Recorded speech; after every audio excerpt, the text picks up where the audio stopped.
فطرت کا سرود ازلی اس کے شب و روز، آہنگ میں یکتا صفت سورہ رحمان، بنتے ہیں میری کارگاہ فکر میں انجمن، لے اپنے مقدر کے ستارے کو تو پہچان۔ مومن کے دن اور رات اس طرح گزرتے ہیں جیسے ان میں فطرت کا ہمیشہ کا سرور ہو،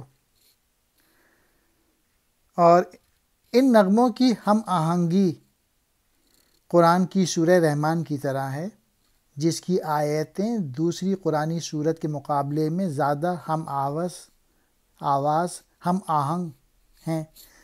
جس طرح قرآن میں سورہ رحمان اپنی اس صفت کے اعتبار سے واحد اور بے مثل سورہ ہے، اسی طرح مسلمان بھی قدرت کے منشا کی ہم آوازی کے لحاظ سے انسانوں میں منفرد اور بے مثل ہوتا ہے۔ آخری شعر میں علامہ اقبال کہہ رہے ہیں کہ میری جو پوئٹری ہے اس کو سمجھنے کی کوشش کرو، اگر تم نے میری پوئٹری سمجھ لی تو تمہارا مقدر بن جائے گا۔ یعنی میرے جو خیالات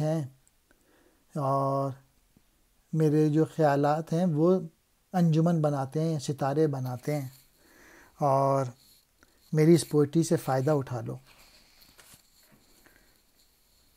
سرور ازلی ہمیشہ ہمیشہ کا ترانہ، آہنگ کہتے ہیں سر کو لے کو، یکتا بے مثال، صفت سورہ رحمان کی طرح، کارگاہ فکر کا کارخانہ، انجمن ستارے کو کہتے ہیں، مقدر قسمت کو۔